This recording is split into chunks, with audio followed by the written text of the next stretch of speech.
ഉദ്ഘാടന ഭാഷണത്തിനായി ബഹുമാനപ്പെട്ട minister V Abdurahman അവറുകളെ ഏറെ സ്നേഹത്തോടെ ക്ഷണിക്കുന്നു.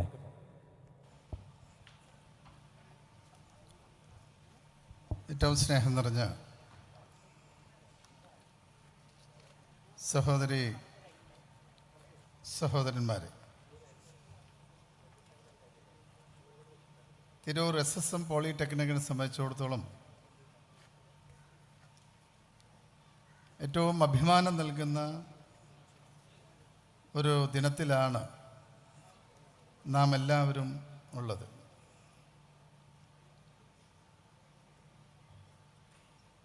ഈ വിദ്യാഭ്യാസ സ്ഥാപനത്തിൻ്റെ വളർച്ചയുടെ ഏറ്റവും പ്രധാനപ്പെട്ട ഒരു പടവ് കൂടി നമ്മൾ കയറിയിരിക്കുകയാണ്.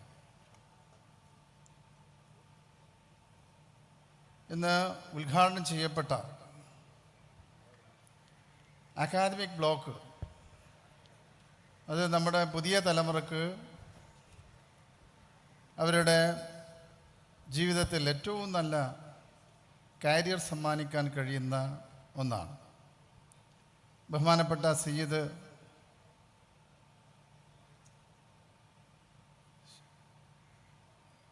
തങ്ങൾ, ഈ സാദിഖ് അലി തങ്ങൾ ഈ ഉദ്ഘാടനം നിർവഹിച്ചത്, ആ ഉദ്ഘാടനത്തോട് അനുബന്ധിച്ച് അദ്ദേഹം നടത്തിയ പ്രഭാഷണത്തിൽ ഈ മലബാറിലെ വിദ്യാഭ്യാസ പുരോഗതിയെക്കുറിച്ചൊക്കെ തന്നെ അദ്ദേഹം പറയുകയുണ്ടായി. അതോടൊപ്പം തന്നെ ബഹുമാനപ്പെട്ട അധ്യക്ഷൻ സയ്യിദ് ബഷീർ അലി ശിഹാബ് തങ്ങൾ, അദ്ദേഹവും പോളിയുടെ വിദ്യാഭ്യാസ കാര്യങ്ങളെക്കുറിച്ച് വിശദമായി തന്നെ സംസാരിച്ചു. ബഹുമാനപ്പെട്ട ഡോക്ടർ അൻവർ അമീൻ, പുതിയ നമ്മുടെ ചെയർമാൻ, ഈ വിദ്യാലയത്തിലെ പൂർവ വിദ്യാർത്ഥി കൂടിയാണ് അദ്ദേഹം.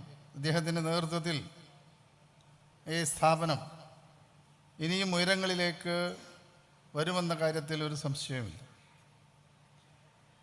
ഈ ചടങ്ങിൽ കമ്പ്യൂട്ടർ സമുച്ചയം ഉദ്ഘാടനം ചെയ്ത ഡോക്ടർ ആർ ബിന്ദു കേരളത്തിലെ നിലവിലുള്ള വിദ്യാഭ്യാസ പുരോഗതിയെ സംബന്ധിച്ചും ആധുനിക കാലഘട്ടത്തിൽ നമ്മളെങ്ങനെയാണ് ഈ മേഖലയെ കാണുന്നതും ആ മേഖലയിലേക്ക് കടന്നു ചെല്ലാനുള്ള പ്രവർത്തനങ്ങൾ ഏത് രീതിയിലാണ് ത്വരിതപ്പെടുത്തിയതെന്നൊക്കെ തന്നെ അവർ സംസാരിച്ചു കഴിഞ്ഞിട്ടുണ്ട്.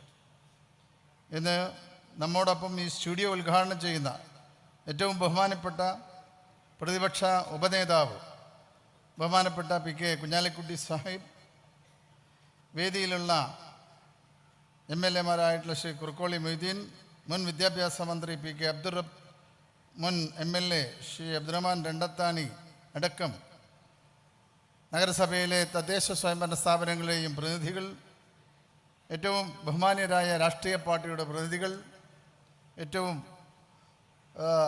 നല്ലവരായിട്ടുള്ള നാട്ടുകാരെ, സുഹൃത്തുക്കളെ, മലബാറിൻ്റെ വിദ്യാഭ്യാസ പുരോഗതിയിൽ വലിയ രീതിയിലുള്ള പ്രവർത്തനങ്ങൾ നടത്താൻ ഏറ്റവും ബഹുമാന്യനായ സ്വീതി സാഹിബിന് കഴിഞ്ഞു എന്നുള്ളത് നമുക്കൊക്കെ തന്നെ അറിയാവുന്ന കാര്യമാണ്.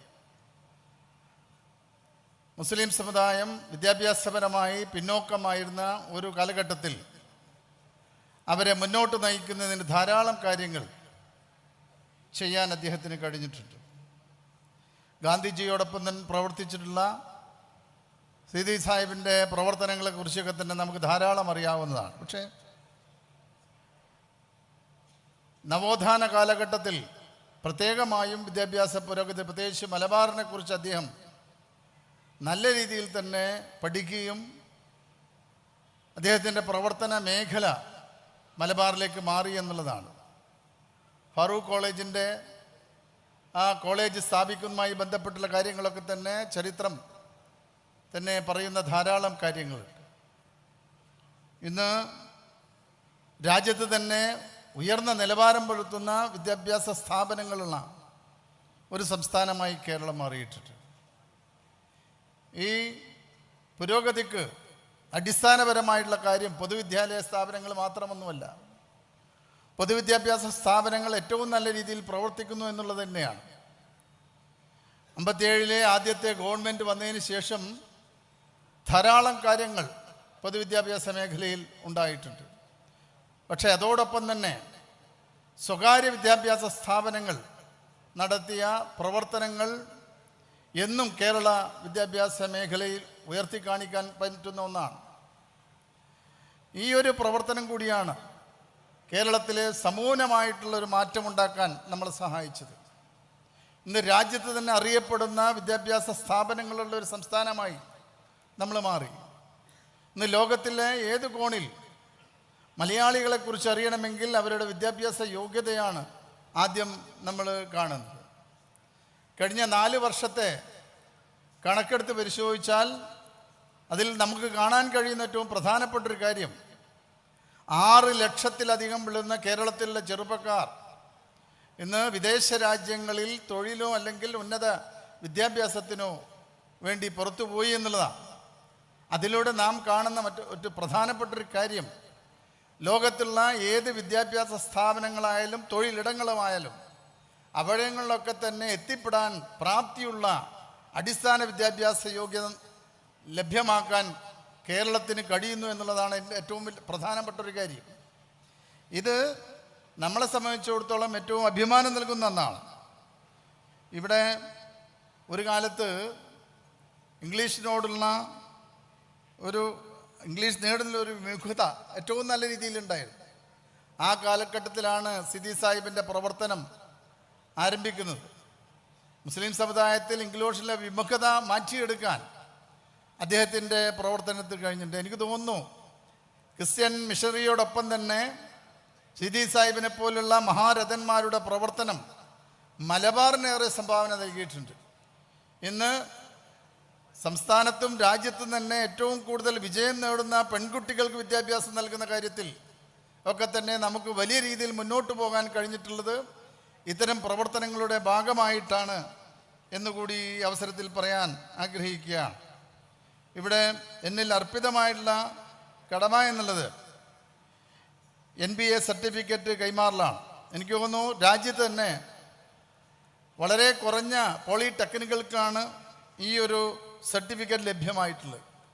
ഏറ്റവും ബഹുമാനീയനായ അൻവർ അമീനിൻ്റെ നിരന്തരമായ ശ്രമം, അതോടൊപ്പം തന്നെ നമ്മുടെ പോളിടെക്നിക്കിൻ്റെ അടിസ്ഥാന സൗകര്യം, ഇത് രണ്ടും ചേർത്തുകൊണ്ട് ഇത്തരത്തിലൊരു നേട്ടം നമുക്ക് നേടിയെടുക്കാൻ കഴിഞ്ഞിട്ടുണ്ട്. അത് നമ്മളെ സംബന്ധിച്ചിടത്തോളം, നമ്മുടെ നാടിനെ സംബന്ധിച്ചിടത്തോളം എത്രയും അഭിമാനമുള്ളതാണ്. ഞാൻ ഈ സർട്ടിഫിക്കറ്റ് കൈമാറൽ ചടങ്ങിൽ എത്തിച്ചേർന്നത് എന്നെ വളരെ സന്തോഷമാണ്. കാരണം എൻ്റെ പ്രിയപ്പെട്ട സഹോദരൻ ഈ പോളിടെക്നിക്കിലെ ഒരു ലെക്ചറായിരുന്നു. അദ്ദേഹം എവിടെയാണ് ജോലി ചെയ്തത്. ഇന്ന് NCCയുടെ ആ ഒരു പരേഡ് കണ്ടപ്പോൾ എൻ്റെ മനസ്സിൽ ഓർമ്മ വന്നത് അദ്ദേഹമായിരുന്നു ഇവിടുത്തെ ഒരു NCC ഓഫീസർ. ഞാനതാ ഒരു നിമിഷം അത് ഓർത്തു പോവുകയാണ്. ഏതായാലും നിങ്ങളോടൊത്ത് ചേർന്നാൻ കഴിഞ്ഞതിലെ സന്തോഷം രേഖപ്പെടുത്തിക്കൊണ്ട് ഈ NBA സർട്ടിഫിക്കറ്റ് കൈമാറിയതായി അറിയിച്ചുകൊണ്ട് നിർത്തുന്നു. നന്ദി, നമസ്കാരം, ജയ് ഹിന്ദ്. Thank you sir.